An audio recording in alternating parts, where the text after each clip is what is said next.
And Mr. Speaker, I rise today in very strong support of the bill that we're debating here, the Border Safety and Security Act.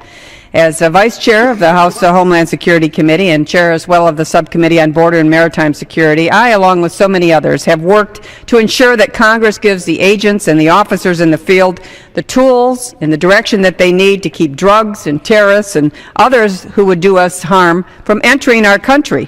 And that's what this legislation is about today.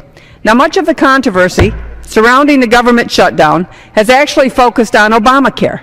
But, Mr. Speaker, there is nothing, absolutely zero, in the bill that we are talking about right now that has anything to do with Obamacare.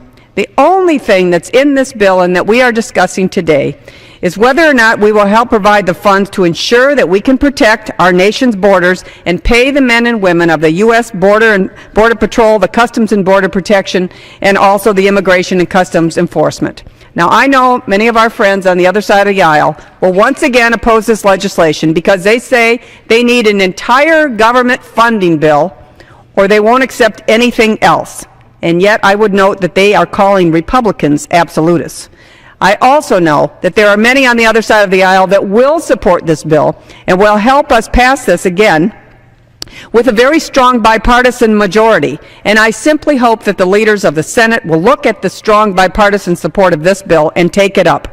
Because border security, Mr. Speaker, cannot be a casualty of our inability to compromise. The agencies that are responsible for protecting this country must be fully funded. So I would urge the House to support this bill today, to pass this bill today, and I certainly urge the Senate and the White House to join us in supporting the men and women across the nation charged with protecting our border.